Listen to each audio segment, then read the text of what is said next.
J'accueille maintenant Brahim Mansour, qui est chercheur à l'IRIS, qui est spécialiste du Moyen-Orient, qui travaille sur les questions de géopolitique et qui a beaucoup travaillé sur les interactions entre société moyen-orientale et société française. Et il va nous présenter non pas un point de vue critique sur les politiques publiques, ce n'est pas tellement l'objet, mais comment les politiques publiques, à un moment, quel type de réaction, quel type d'injonction elles envoient vers les communautés dans leur lutte contre ce qui est appelé très vite, trop vite, l'islamisme. Merci Brahim. Merci Olivier, Parfait. Amélie, de votre invitation d'abord à ce colloque, qui me fait plaisir. Et merci à Juliette aussi pour son exposé intéressant, riche, et qui me permet bien sûr de rebondir sur ce point, je dirais, de confusion sur les concepts ou, je dirais, de manque de compréhension sur certains de maîtrise sur certains concepts.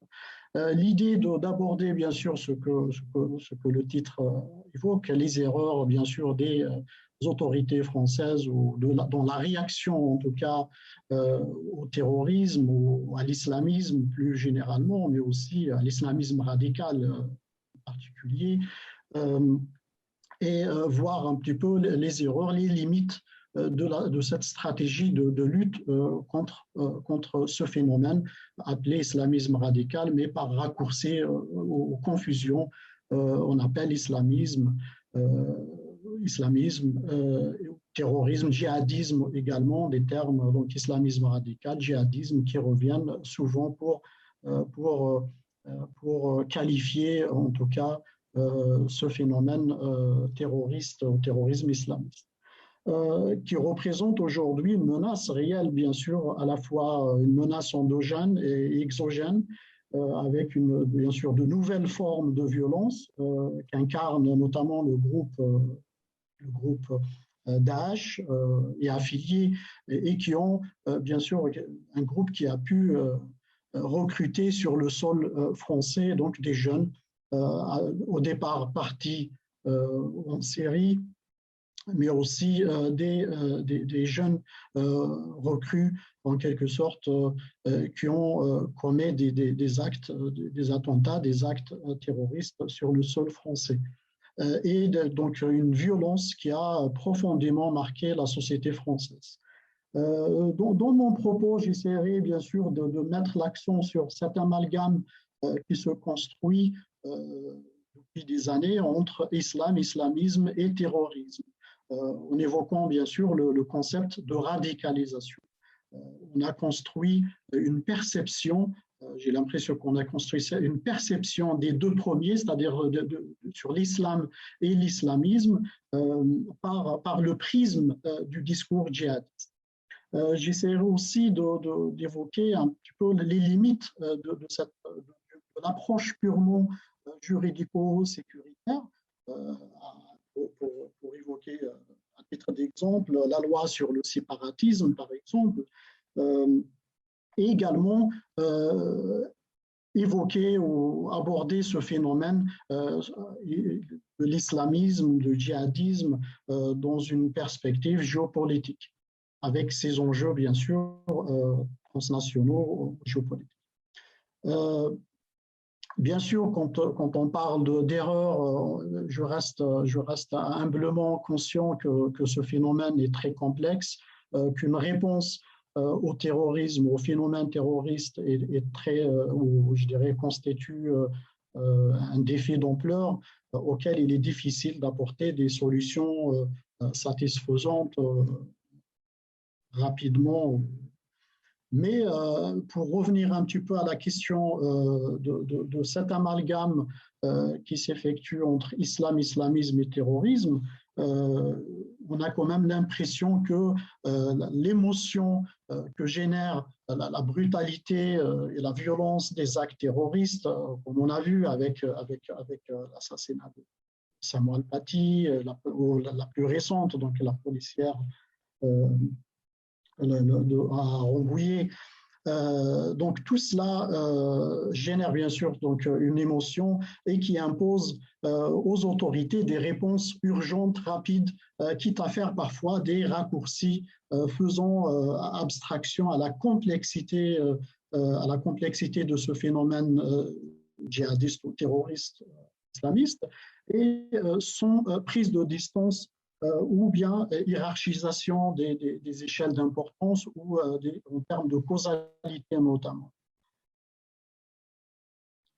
Je dirais cet amalgame nourri par des analyses biaisées, ça a été évoqué, certaines analyses biaisées, mais aussi le discours qu'on entend, le discours médiatique, qui est je dirais, fondé sur souvent sur des préjugés, de fausses évidences parfois et des confusions induisant à des erreurs de diagnostic qui risquent malheureusement de conduire à des propositions, des solutions, je dirais, pas seulement peu efficaces, mais contre-productives. Une approche scientifique distancée devient nécessaire pour identifier les causalités et hiérarchiser les facteurs primaires et secondaires de ce qu'on appelle donc radicalisation ou bien l'adhésion en tout cas à cette entreprise djihadiste. Pour expliquer un petit peu sur le concept de radicalisation, on a l'impression que avec la confusion ou l'amalgame des trois concepts évoqués, islamisme et terrorisme, ils sont montrés ou ils sont décrits comme des maillons d'une même chaîne dans ce processus de radicalisation et qui mène au passage à l'acte terroriste. Donc, la définition qu'on donne souvent au concept de radicalisation s'appuie sur le discours ou la propagande djihadiste elle-même et qui a recours à des références religieuses et à un lexique islamique religieux permettant donc de construire un discours véhiculant une certaine utopie d'accès à un statut de héros, de martyr, et qui est bien sûr dans le but de défendre la Oumma ou défendre les musulmans, et qui a séduit une partie des jeunes, bien sûr, issus de l'immigration maghrébine, donc à majorité musulmane, ou bien majorité s'identifie comme étant musulmans. De ce fait, la radicalisation est souvent donc définie en termes de causalité comme une conséquence d'une radicalité religieuse, d'obédience salafiste et frériste. On peut citer les livres de Djihad, de Keppel ou d'autres. Et par conséquent, on a progressivement sorti les causes sociales du débat. Aujourd'hui, que ce soit les débats, y compris les débats parlementaires, je ne parle même pas des débats qu'on entend sur les grands médias, on a complètement ou progressivement sorti les causes sociales des causes dans le concept de radicalisation, ou bien dans l'explication du phénomène de radicalisation. Or, la rhétorique islamique sert certes à cautionner la violence et n'est pas à l'origine, en tout cas, de cette violence. Parmi les causes sociales, comme le profil des djihadistes le montre, donc plusieurs études sociologiques, on peut revenir aux travaux de Korsokovar sur les djihadistes en France, montre clairement que ce qui conduit les jeunes à adhérer par rapport à leur profil, ce qui conduit ces jeunes à adhérer à l'entreprise terroriste ou cette entreprise djihadiste ou à adhérer à l'entreprise Daesh, ce n'est pas le fait religieux ni même l'idéologie islamiste. mais le sentiment de contestation et de défiance envers l'État, envers les autorités nourri souvent par je dirais, le racisme, le décrochage social, le décrochage familial, la précarité, déscolarisation, fragilité mentale. On a vu les récentes attaques sont commises par des jeunes qui ont qui ont subi je dirais, des fragilités psychologiques et qui incitent beaucoup de jeunes, bien sûr, à épouser la cause de Daesh. Dire cause sociale, ce n'est pas, ou bien comprendre les causes sociales, ce n'est pas justifier, bien sûr, l'attaque terroriste, ce n'est pas justifier la violence. Bien sûr, la violence, elle est condamnée, juridiquement condamnée, moralement aussi condamnable, mais plutôt comprendre l'origine de cette radicalisation, l'origine sociale de cette politique et sociale de cette radicalisation pourrait permettre de mieux comprendre ce phénomène et d'apporter des solutions appropriées. Il y a bien sûr l'impression que donnent en tout cas les décisions prises ou bien les discours, y compris des discours faits par certains je dirais, officiels ou représentants des autorités, continuent donc à tomber dans le piège de cet amalgame, mais surtout tomber dans le piège du discours ou du projet même de Daesh, du projet même de l'entreprise terroriste, et qui vise elle-même, donc, qui vise cet amalgame, et qui vise, je dirais, avec une logique opportuniste, à tirer profit des fractures qui touchent notre société et des fragilités individuelles et collectives, bien sûr, je dirais, que vivent des jeunes ou issus de l'immigration généralement. Au lieu de penser ces fractures, c'est ça que je considère comme une erreur, au lieu de penser ces fractures, de créer un climat d'apaisement, pour apaiser donc ces tensions politiques, sociales et éviter l'amalgame, éviter l'amalgame, tomber dans ce piège d'amalgame risque d'exacerber au contraire donc, les crispations qui existent et le sentiment de rejet chez beaucoup de jeunes. Aujourd'hui, beaucoup de musulmans, donc on ne parle même pas de ces jeunes djihadistes ou radicalisés, beaucoup de musulmans se sentent stigmatisés, visés à longueur de journée, soit à travers les interventions sur les interventions médiatiques, mais également les discours politiques, les discours officiels également, bien que, bien sûr, heureusement aussi, on prend la peine parfois d'appeler à ne pas faire d'amalgame. J'insiste bien sûr sur le fait que le lexique islamique et coranique relève moins de la motivation que de la stratégie de Daesh d'offrir un discours de légitimation de la violence terroriste et non pas une motivation en elle-même, bien que l'idéologie, bien sûr, existe. La propagande aussi de Daesh, comme les attaques qui visent les symboles du pays le montrent, ont pour objectif, bien sûr, d'exacerber ces tensions chez les musulmans pour provoquer, bien sûr, des tensions, voire des attaques.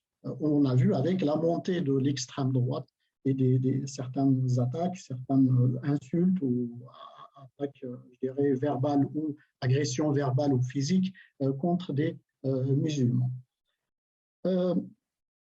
Et cet amalgame qui s'opère par bien sûr chez certains analystes, mais aussi certains analystes, on le retrouve dans la réaction des autorités. C'est pour ça que je mentionne aussi des erreurs et de la réaction des autorités publiques, comme par exemple les signes de radicalisation intégrant y compris des pratiques religieuses qui ne fait bien sûr qu'amplifier je dirais, la stigmatisation envers les musulmans et qui, donc, ça crée un climat de soupçon qui, d'abord, un climat de soupçon qui amplifie bien sûr la stigmatisation, le racisme envers les musulmans, mais aussi, je dirais, ferme un petit peu je dirais, ou crée un climat peu favorable, en tout cas, à un débat serein, y compris à des études, je dirais, académiques. Bien sûr, dans la lutte contre l'islamisme, pour un petit peu continuer dans cette logique d'amalgame,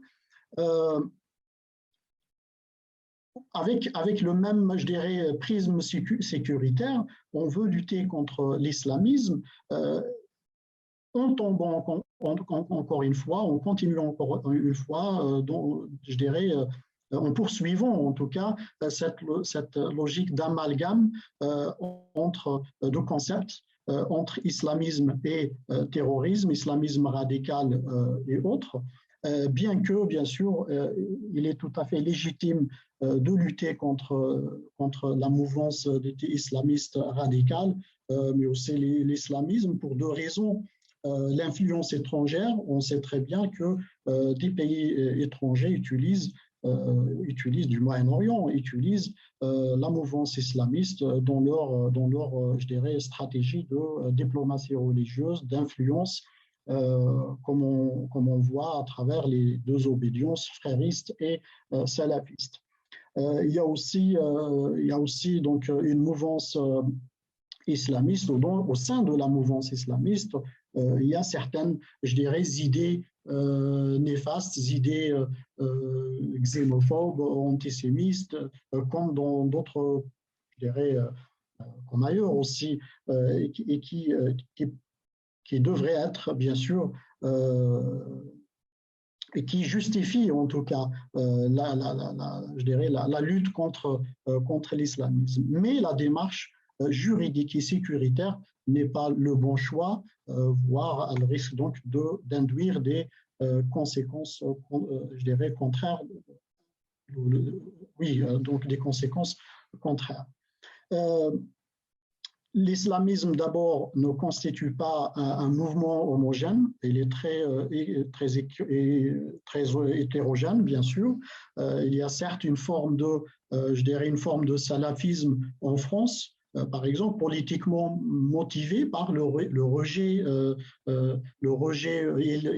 qui s'inscrit, donc une mouvance qui s'inscrit dans une réaction consciente ou inconsciente à la stigmatisation, à la marginalisation ou à une crise identitaire chez les jeunes issus de l'immigration et notamment donc souvent d'origine maghrébine et qui sont séduits en tout cas par un certain salafisme ou je dirais, cette mouvance salafiste. Mais qu'il ne faut surtout pas confondre avec une autre forme de salafisme, un salafisme piétiste, qui est socialement conservateur, mais pas forcément politique, et qui est entièrement d'ailleurs opposé, donc souvent opposé au salafisme djihadiste, que prennent bien sûr les groupes terroristes du type Daesh ou l'État islamique donc, et Al-Qaïda. Lutter, bien sûr, la lutte devrait plutôt être sur le plan des idées, donc la lutte contre l'islamisme. Pourquoi la loi est passée par je dirais la voie légale et sécuritaire n'est pas la bonne stratégie ou la bonne démarche, parce que il y a déjà donc la complexité du phénomène. Le concept ne définit pas ces catégories sociales qui sont très hétérogènes. mais également il y a difficulté de mettre en opération, d'appliquer la loi. Par exemple, à titre d'exemple, la loi sur le séparatisme, donc qui est destinée à lutter contre l'islamisme. Aujourd'hui, oui, on peut, si on demande à des spécialistes de définir qu'est-ce que l'islamisme, on pourrait, même si ça reste toujours une définition risque d'être biaisée, mais on pourrait définir l'islam. Mais la question qui va se poser lorsqu'on veut appliquer la loi contre, par exemple, sur le séparatisme, c'est qu'est-ce qu'un islamiste? Comment la loi pourrait définir tel ou tel individu d'être islamiste? Comment peut-on juger l'action, je dirais une action politique ou un discours politique, ou le fait, une action politique comme étant émanant d'une intention. Parce que là, définir par la loi l'islamisme, c'est de s'appuyer plutôt sur l'intention. Est-ce qu'un musulman qui fait de la politique serait nécessairement islamiste, même si il défendrait dans ses propos des droits liés à la population musulmane ou à des musulmans. C'est ça la dérive. Donc, une telle loi risque de pousser à de telles dérives. Et aujourd'hui, je dirais donc, une telle loi risque aussi d'aggraver, donc d'amplifier la stigmatisation, encore une fois, y compris des jeunes musulmans qui voudraient peut-être faire de la politique tout simplement.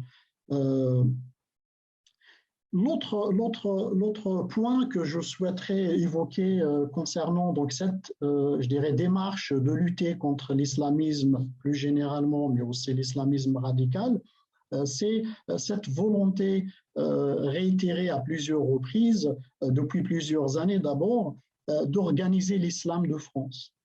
À titre d'exemple, de cette idée émerge ou est né le Conseil français du culte musulman, donc le CFCM. Là aussi, il y a matière à réfléchir sur les contradictions, je dirais les contradictions des décisions ou bien des discours sur la question de l'islam des musulmans de France, ou de l'islam de France, ou de l'islam en France. D'une part, on appelle à ne pas faire d'amalgame, bien sûr, mais on insiste sur le fait que organiser les musulmans, organiser l'islam de France serait un moyen de lutter contre l'islamisme radical. Contre l'islamisme radical. Donc, il y a une reconnaissance indirecte, bien sûr, que derrière l'islamisme radical, derrière même le terrorisme, la radicalisation, il y a aussi l'appartenance à l'islam. Et bien sûr, une telle démarche, je dirais, organiser l'islam de France dans le sens où soutenir les structures, ou une structure telle que le CFCM pour je dirais, un meilleur contrôle, une meilleure gestion des mosquées, aurait pu être plus efficace, aurait pu avoir un effet positif s'il était appliqué il y a 20 ou 30 ans. Mais aujourd'hui, on sait très bien que la propagande ou le recrutement de Daesh, des djihadistes ou des jeunes donc recrues, le recrutement et la propagande se fait sur Internet et les réseaux sociaux. La propagande de Daesh se fait à plus de 80% sur Internet. Donc, il n'y a même pas besoin de présence je dirais, les commanditaires de cette mouvance terroriste, de leur présence en France pour pouvoir recruter à travers une propagande, je dirais, purement virtuelle. Il y a aussi, toujours dans cette perspective de confusion, on parle, le terme qui a toujours été utilisé pour définir les musulmans de France, c'est le mot communauté musulmane, qu'on a toujours défini comme je dirais, une entité homogène, alors que c'est plutôt une population, je dirais, c'est plus scientifiquement correct, une population musulmane avec toutes ces différences, divergences, parfois même, il y a même des contradictions, y compris dogmatiques, pas seulement culturelles. Et on parle aujourd'hui concernant le CFCM, par exemple, on a créé une structure pour gérer le culte musulman, mais un culte, par exemple, qui exclut totalement les ibadites, des chiites, des soufis, et qui sont, eux, structurés déjà, qui ont des structures. D'abord, l'un des préjugés qu'on a toujours apporté aux musulmans de France, c'est de dire que l'islam de France ou les musulmans ne sont pas structurés. Or que, lorsqu'on regarde chez certaines, je dirais, écoles ou obédiences, les ibadites sont très structurés. Les chiites, pareil, les soufis, donc ils ont leur propre structure. Et aujourd'hui, on ne voit pas de représentation de ces obédiences, par exemple, au sein du CFCM, et je crains que ce soit difficile ou compliqué de le faire. Brahim, je te laisse encore 3 minutes, Brahim. OK. Encore Donc, 3 minutes, merci. OK. Bien sûr, la montée de l'islamisme, là, on pourrait aussi mettre en cause peut-être nos hommes politiques, c'est la logique électoraliste, la montée de l'islamisme en France, des associations dites islamistes, notamment d'obédience frères musulmans, ont toujours bénéficié, ont beaucoup bénéficié, je dirais, des politiques, des hommes politiques qui, par des logiques électoralistes, ont cherché donc de l'appui de ces associations, et en échange, bien sûr, ça a donné de la visibilité à ces associations qu'aujourd'hui on traite comme des représentants des musulmans, alors qu'il n'y a jamais eu, à ma connaissance, des élections élargies donc, pour désigner ces associations. Et cette confusion d'ailleurs dans le rôle du CFCM également, et qui prête donc un rôle de représentativité politique des citoyens français de confession musulmane, au lieu de gérer, alors que le rôle de départ était de gérer les cultes et non pas, je dirais, la culture ou la gestion, je dirais, des musulmans comme citoyens. Je termine donc par le troisième volet, géopolitique. On est quand même dans un monde globalisé. La porosité entre la menace endogène et exogène impose une stratégie globale dans le cadre de la lutte contre le terrorisme et l'islamisme radical, et qui doit être aussi menée à l'étranger. Mais il faudra aussi prendre en compte que tenir compte des leçons du passé, les leçons du passé récent, les interventions en Syrie, en Libye ont participé à exacerber des tensions, je dirais, ou je dirais l'anti-français, le sentiment anti-français dans d'autres régions.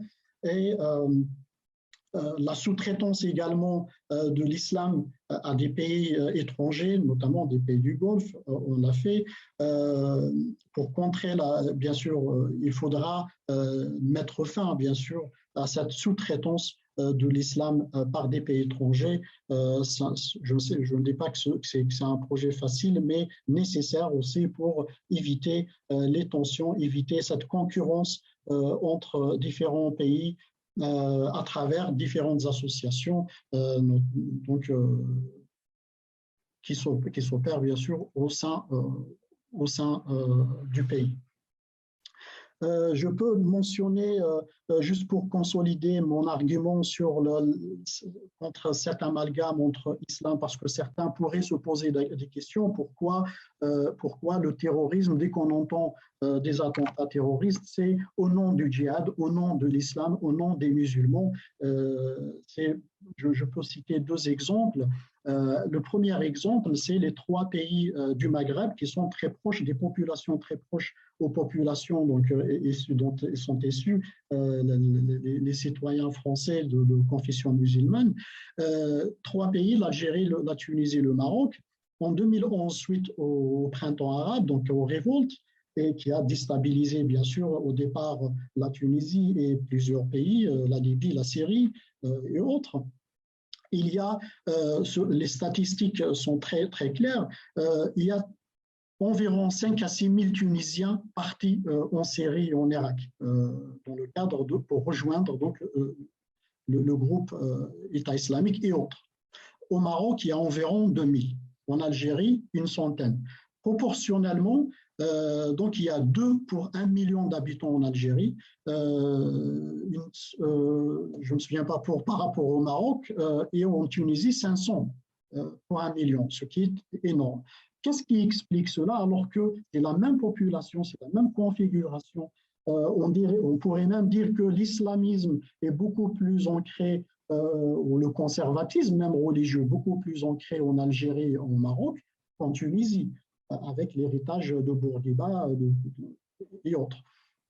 Donc, ce qui explique cela, c'est que le fait que l'islam, voire même l'islamisme, n'est pas directement, il peut y avoir des liens indirects, comme j'ai mentionné, mais ce ne sont pas des facteurs principaux, des principaux facteurs au djihadisme ou à la radicalisation. Je conclus bien sûr pour dire que oui, c'est un phénomène complexe en 2 mots. Il faut prendre le recul nécessaire pour éviter les amalgames. Le rôle peut-être des chercheurs, des recherches académiques sont très, je dirais, sont indispensables pour avoir ce recul. Et ça se fait, je ne dis pas, ça ne se fait pas. Ça se fait au niveau des autorités, mais au niveau des médias, c'est malheureusement très peu présent. Et la lutte purement sécuritaire ne suffit pas car elle n'éradique pas les causes induisant à l'émergence ou la montée en puissance de la menace terroriste. Ces amalgames, bien sûr, je termine, rendent le discours antiterroriste moins crédible et compliquent la coopération notamment avec nos alliés, notamment dans les pays du Maghreb. Merci. Merci Ibrahim, merci pour ces éléments, ce champ large d'identification que tu as fait. Ton intervention suscite beaucoup de réactions. Alors, on a un petit quart d'heure. Alors, évidemment, comme chacun peut prendre sa pause comme il veut devant son écran, bah, du coup, on va compresser, voire supprimer la pause. On va en profiter donc pour pouvoir faire poser les questions. Et éventuellement, j'invite Juliette, si elle veut, elle aussi, à répondre à 2 voix aux différentes questions qui vont être posées. Alors, la première question est, nous sommes passés de l'islamisme avec une connotation de violence au séparatisme qui semble suggérer qu'une partie de la population française de confession musulmane n'accepte pas les mœurs et la culture française. Ne glissons-nous pas justement l'amalgame que pourtant l'État dit et affirme combattre? C'est la visibilité des musulmans qui pose problème. Comment en sortir? La question est pour moi, Amélie? Oui. Oui. Comment en sortir? C'est difficile dans la mesure où le discours, c'est-à-dire il faut comprendre l'autre, c'est-à-dire le discours des autorités, des officiels, ne prend pas en compte je dirais, la réception du discours par les musulmans de France. Les musulmans de France on ne peut pas comprendre leur exacerbation par ce qui se passe aujourd'hui, c'est-à-dire les décisions, la loi contre le séparatisme. On pourrait trouver beaucoup de choses intéressantes dans la loi sur le séparatisme. Mais quand chaque loi est décidée, sur une base d'un débat, sur la présence des musulmans, sur la visibilité des musulmans, cela est reçu par une grande partie du musulman. Quand je dis une grande partie, en tant que, je dirais, chercheur, je garde les 2 guillemets parce qu'on n'a pas de sondage pour le confirmer, mais on le ressent quand même à l'extérieur, on le ressent dans les échanges avec les uns et les autres, se sont stigmatisés, ressentent la loi et décident contre eux. Et c'est là justement, je dirais, la dérive, parce qu'il y a 2 formes de dérive. La première dérive, c'est de consolider ce sentiment de rejet qui, chez des jeunes fragiles des personnes fragiles pourraient réellement pousser à la radicalisation, voire épouser la cause, je dirais, la cause de Daesh.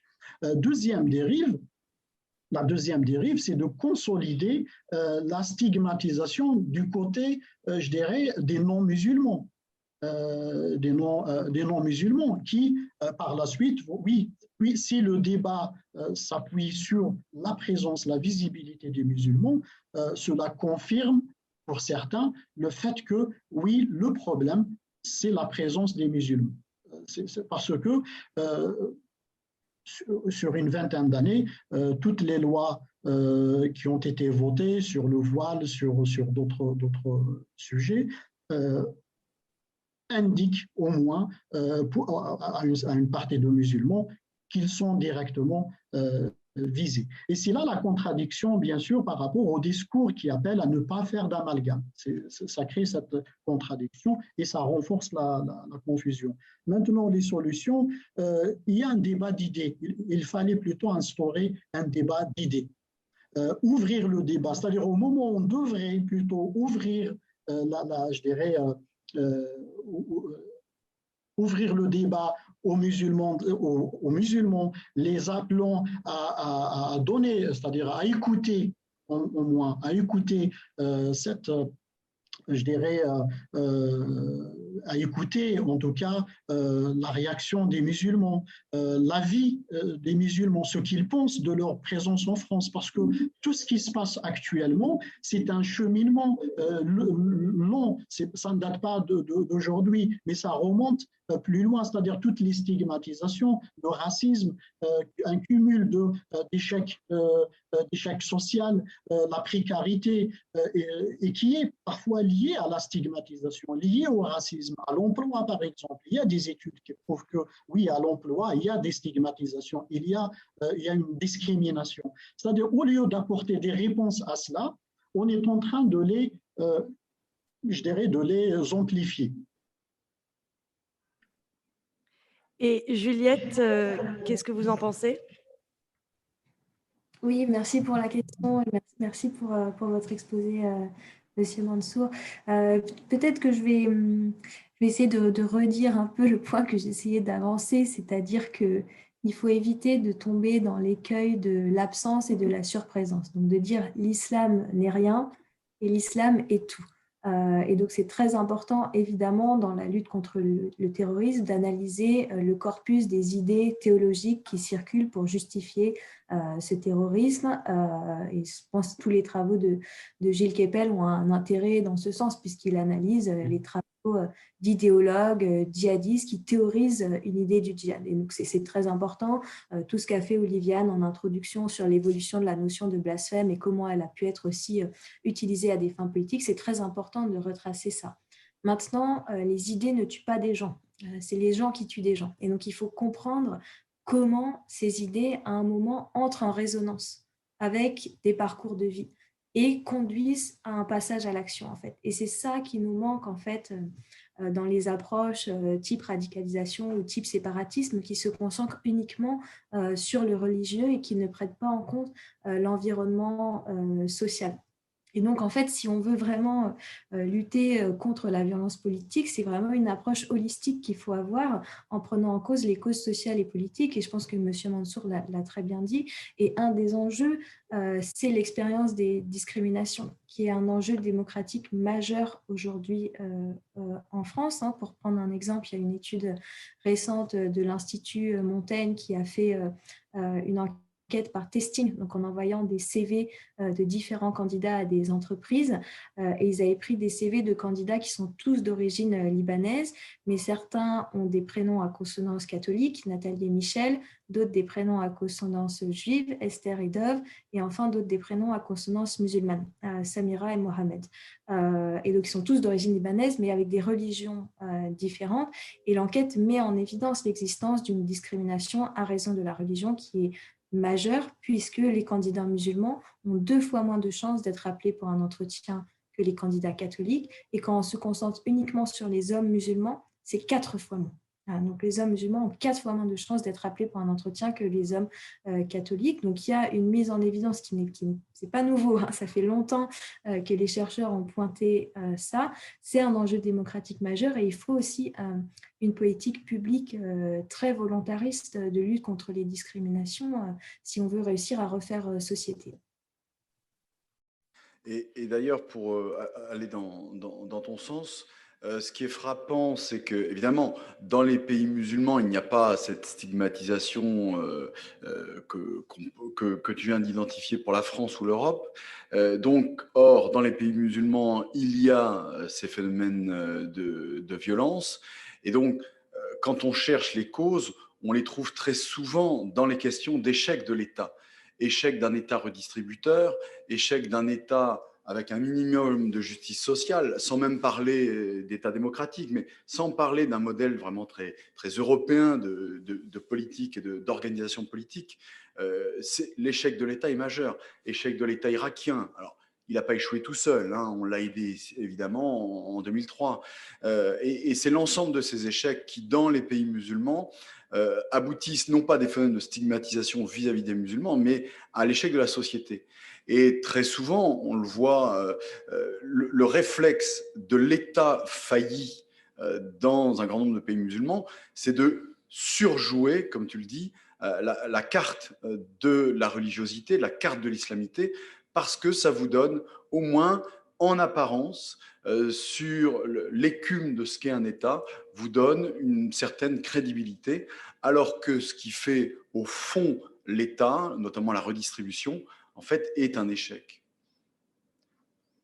Là aussi, sur les doctrines djihadistes, on se rend compte que depuis finalement 15 ans, presque 20 ans, il y a des multitudes de doctrines intellectuelles, théologiques, juridiques, à orientation djihadiste qui sont mises au point. Mais cette bibliothèque djihadiste n'est pas souvent utilisée. C'est-à-dire que des ouvrages secrets se publient en interne et seront peut-être jamais utilisés.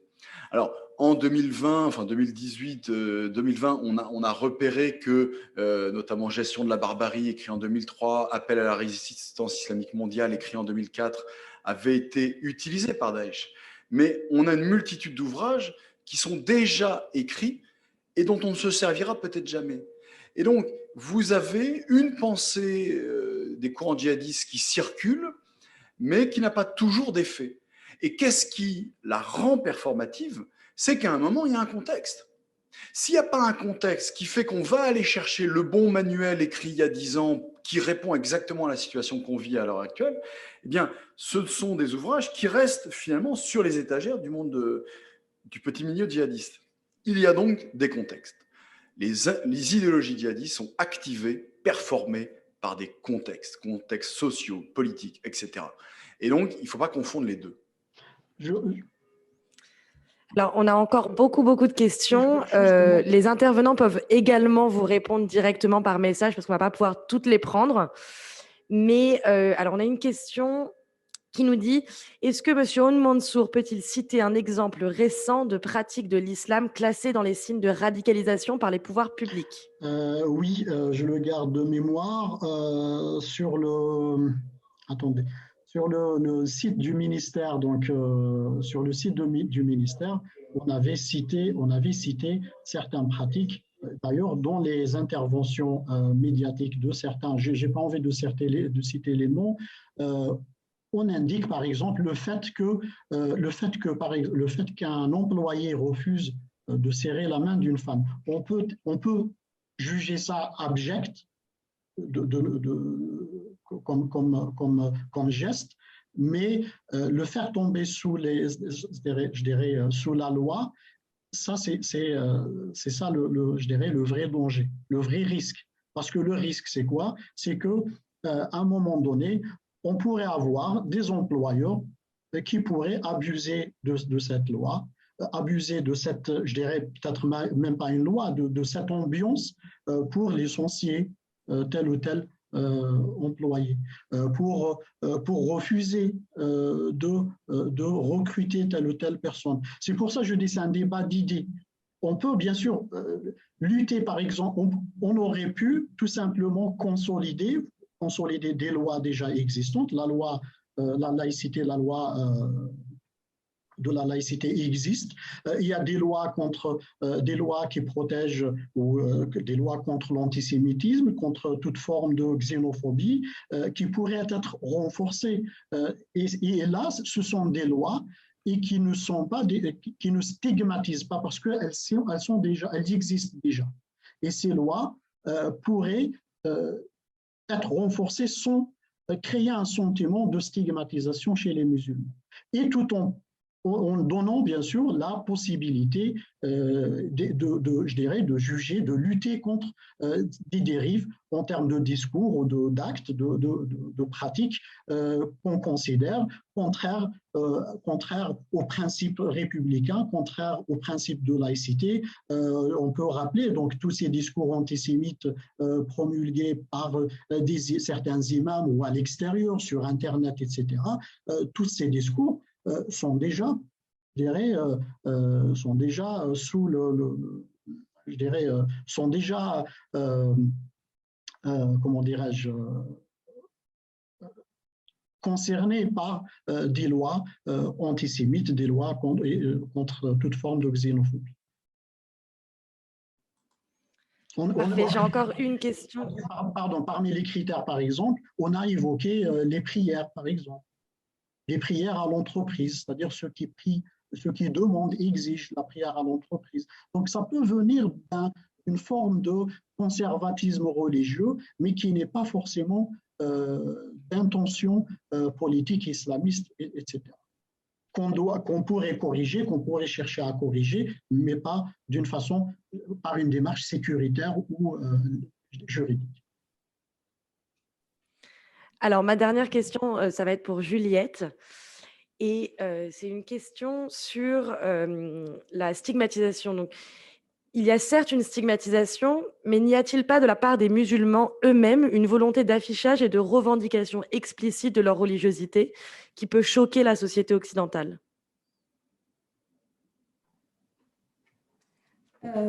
Oui, bien sûr. C'est-à-dire que c'est pas parce qu'on parle de stigmatisation qu'on exonère forcément tout un ensemble de comportements. Mais en fait, ce qu'il faut bien comprendre, c'est que je pense qu'il faut arrêter d'opposer l'islam et la société occidentale.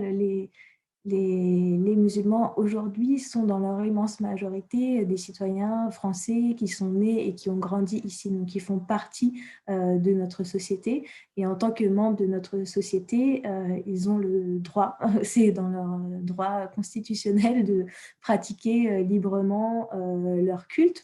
Donc ça peut passer par tout un ensemble de pratiques avec lesquelles on est ou on n'est pas d'accord, mais c'est leur droit en tant que citoyens français. Il faut aussi s'interroger sur la mobilisation accrue du référent religieux, qui est aussi un moyen de répondre en fait à la stigmatisation à dimension raciste en fait, c'est-à-dire que investir le référent islamique, c'est une manière plus positive de s'identifier que d'être systématiquement renvoyé à la figure de l'arabe ou du noir, etc.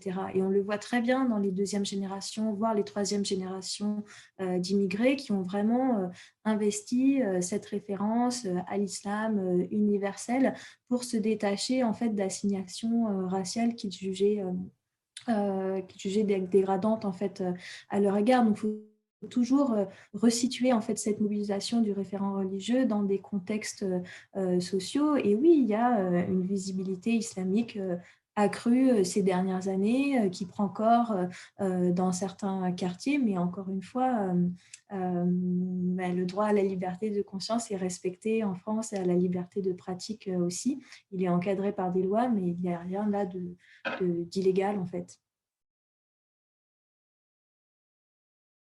Que l'Europe, mais ça serait valable pour d'autres pays, se construit ou s'est beaucoup construit dans ces questions-là, avec toujours un risque, comme tu l'évoquais, de racialisation. Je pense par exemple à l'Espagne au début du XVIe siècle. La conquête de l'ensemble de l'Espagne est assurée par les rois catholiques. Et à la fin du XVIe siècle, après avoir mis en place un grand mouvement de conversion des musulmans d'Al-Andalus au christianisme. Il y a des enquêtes qui sont menées par l'Inquisition espagnole pour vérifier que les gens sont bien des chrétiens de sang pur. Il y a l'expression chrétien de sang pur dans les sources, comme si finalement le baptême était insuffisant et que pour construire une nation espagnole, il fallait aller au-delà du baptême et que l'ancien musulman converti, en fait, ça n'était pas suffisant. Alors évidemment, l'exemple du XVIe siècle n'est pas applicable aujourd'hui, mais on le voit aussi dans cette idée de il faut adhérer à la culture française. Mais êtes-vous de culture française? Mais finalement, la France, c'est un ordre juridique et politique, c'est une langue, il y a des éléments de culture enracinés, mais tout ça doit pouvoir être objectivé. Et c'est un peu le problème, enfin, j'ai le sentiment, c'est que rien n'est objectivé, tout est dans l'impressionnisme. Si bien que tant qu'on est dans l'impressionnisme, et si on ne peut pas objectiver par le droit, tout simplement, on reste dans une identité qui n'est jamais accessible, finalement. C'est un peu le problème. Olivier, pardon, je termine juste un point et j'éteins mon micro. Comme tu as cité la gestion de la barbarie d'Abou Bakr Naji, j'ai envie de mentionner une citation de mémoire, je ne me souviens pas de la page non plus, qui dit clairement, qui s'adresse aux djihadistes, et qui dit clairement, ne parlez pas de l'islam, c'est-à-dire tout ce qui concerne la jurisprudence sur le djihad, à ne pas tuer des innocents, etc. Ne parlez pas de l'islam, je vous parle de la guerre et c'est de la violence et de la guerre dont il s'agit. Ne parlez pas de l'islam et ne parlez pas des règles islamiques. Donc c'est une citation très intéressante à comprendre la logique djihadiste derrière qui s'inspire bien sûr du lexique coranique tout en manipulant, etc. Bien sûr, sans remettre en cause l'influence de l'idéologie elle-même.